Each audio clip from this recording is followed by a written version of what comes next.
നമസ്കാരം. Raf talk ഫുട്ബോളിലേക്ക് അവർക്കും സ്വാഗതം. ബയൺ മ്യൂണിക്ക് വീണ്ടും പൊട്ടി.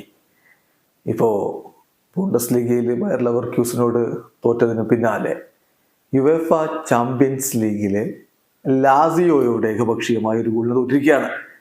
5 വർഷത്തിനിടയ്ക്ക് ഇങ്ങനെ ഒരു തോൽവി ബയൺ നേരിടുന്നത് ആദ്യമാണ്. അതായത് ഒറ്റ ഓൺ ടാർഗറ്റ് ഷോട്ട് പോലും അവരടിച്ചില്ല. 5 വർഷക്കാലത്തിനിടയ്ക്ക് ആദ്യമായിട്ടാണ് ടാർഗറ്റിലേക്ക് ഒരു ഷോട്ട് പോലും ഒതുക്കാനാവാതെ ബയൺ തോൽക്കുന്നത് എന്ന കാര്യം കൂടി അറിയുക. എന്തായാലും ലാസിയോയ്ക്ക് വേണ്ടി സിറോ ഇമ്മൊബിലെയാണ് ഗോൾ കണ്ടെത്തിയത്. ലാസിയോയുടെ മൈതാനത്ത് വെച്ച് നടന്ന മത്സരത്തില് ബയൺ മ്യൂണിക്കിന്റെ മുന്നേറ്റങ്ങൾ നയിച്ചുകൊണ്ട് ആദ്യ 11-ൽ Harry Kane, Jamal Musiala, Thomas Müller, Leroy Sane എന്നിവരൊക്കെ ഉണ്ടായിരുന്നു. മറുഭാഗത്ത് ഐസക്സനും സിറോ ഇമ്മൊബിലെയും ആൻഡേഴ്സണും ചേർന്നുകൊണ്ടാണ് ലാസിയോയുടെ മുന്നേറ്റങ്ങൾ നയിച്ചത്. കളിയുടെ ആദ്യ പകുതി ഗോൾ രഹിതം.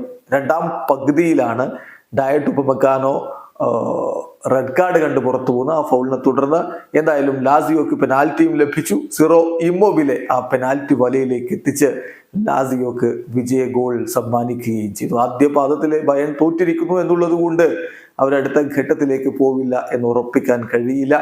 രണ്ടാം പാദത്തില് ഒരു പക്ഷേ സ്വന്തം മൈതാനത്ത് Bayern തിരിച്ചടിച്ചേക്കാം.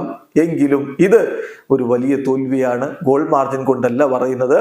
Bayern Munich failed to record a single shot on target for the first time in 5 years. ആ ഒരു കാരണം കൊണ്ട് തീർച്ചയായിട്ടും ഇത് ബയണിനെ സംബന്ധിച്ചിടത്തോളം വളരെ നിരാശജനകമായ റിസൾട്ടാണ്. മാത്രമല്ല കഴിഞ്ഞ 2 കളികളിലായിട്ട് ഒറ്റ ഓൺ ടാർഗറ്റ് ഷോട്ട് മാത്രമാണ് ബയൺ ഉതിർത്തത് എന്നതുകൂടി പറയുമ്പോൾ ഹാരി കെയ്നെ പോലെ ഒരു സ്ട്രൈക്കർ ഉണ്ടാവുമ്പോൾ അത് അത്ഭുതപ്പെടുത്തുന്ന ഒരു കണക്ക് തന്നെയാണ്. ഇവിടെ അവസാനിക്കുന്ന ഫുട്ബോൾ ലോകത്തെ കൂടുതൽ വിശേഷങ്ങളുമായി റാഫ് ടോക്സ് എത്താം.